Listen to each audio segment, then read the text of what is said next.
সময় ও কার্যের দ্বিতীয় অঙ্ক ক্লাস। এই আজকে যে অঙ্কগুলো নিয়ে আলোচনা করব এগুলো ভেরি ইম্পর্টেন্ট অঙ্ক। যে কোনো চাকরির পরীক্ষায় এই টাইপের প্রশ্ন আসে, অঙ্কের প্রশ্ন আসে। তো চলো অঙ্ক শুরু করা যাক। 20 জন ব্যক্তি প্রত্যহ 4 ঘন্টা কাজ করে 21 দিনে একটি কাজ সম্পূর্ণ করে, তাহলে 48 জন লোক প্রত্যহ কত ঘন্টা কাজ করে 7 দিনে ওই কাজ শেষ হবে?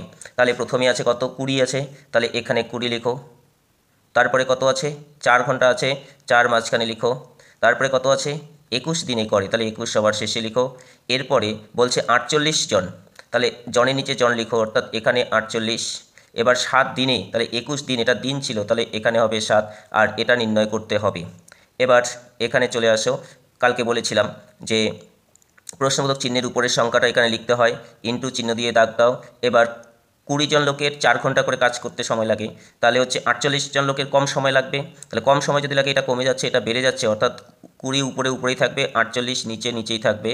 ইনটু দাও, ইনটু চিহ্ন দিয়ে আবার একটা আছে 21 দিন কাজ করলে 4 ঘন্টা, তাহলে 7 দিন কাজ করলে বেশি সময় লাগবে, তাহলে এটা বেড়ে যাচ্ছে, এটা কমে যাচ্ছে, তাহলে 21 উপরে থাকবে, নিচে হবে 7।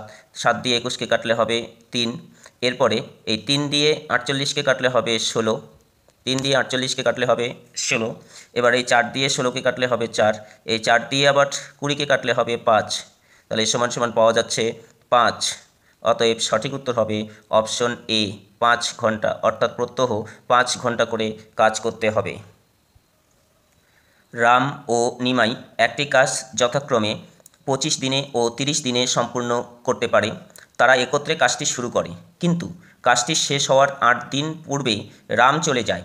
সম্পূর্ণ কাজটি শেষ হতে কত সময় লাগবে? এটা শর্টকাট ট্রিক্সে করার জন্য করব কি, এই 25-এর সঙ্গে 8 যোগ করব, তাহলে 25 আর 8 যোগ করলে কত হবে? 33 হবে। তাহলে 33 লিখব, ইনটু এখানে কত আছে? 30 আছে, 30 লিখব, আর নিচে লিখব এই 25 আর 30 যোগ করে লিখব, তাহলে 25 আর 30 যোগ করলে হবে 55। এবার কাটাকুটি করব, কাটাকুটি যদি করি তাহলে 3 11 33 হয়, 5 11 55 হয়, 5 6 30 হবে, তাহলে ইকুয়াল টু আসবে হলো 3 6 18। অতএব সঠিক উত্তর হবে অপশন বি, 18 দিন। রহিম একটি কাজ 10 দিনে করে, মোহন ওই কাজটি 20 দিনে করে, আবার মিন্টু সেই কাজটি 30 দিনে করে। তারা 3 জনে একত্রে কত দিনে কাজটি শেষ করতে পারবে? এই অঙ্কটা করার জন্য করব কি, উপরে লিখব যে সংখ্যাগুলো দেওয়া আছে, অর্থাৎ 10 গুণন 20 গুণন 30, আর নিচে করব কি, নিচে এভাবে লিখব, এই 10-এর সঙ্গে 20 গুণ করে লিখব, তাহলে 10 গুণ কত হয়? 200 হয়, তাহলে 200 লিখব, যোগ। এবার প্রথমটার সঙ্গে দ্বিতীয়টা গুণ করে লিখলাম, এবার দ্বিতীয়টার সঙ্গে তৃতীয়টা গুণ করব, তাহলে 20 আর 30 গুণ করলে হবে 600, 600 লিখলাম, যোগ।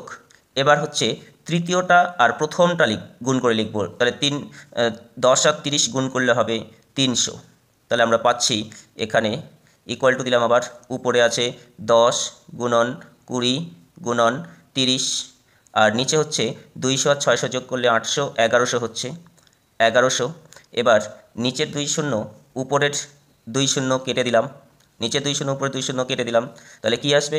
এখানে আসবে হচ্ছে 10 দুগুণে 20, 3 করে 60, অর্থাৎ 60 উপরে, আর নিচে আসবে হচ্ছে 11। এবার যদি এই 11 দিয়ে 60কে ভাগ করা হয়, তাহলে আসবে 5 11 55, বিয়োগ করলে হবে 5, ওই 5 যাবে উপরে, আর এই 11 আসবে নিচে।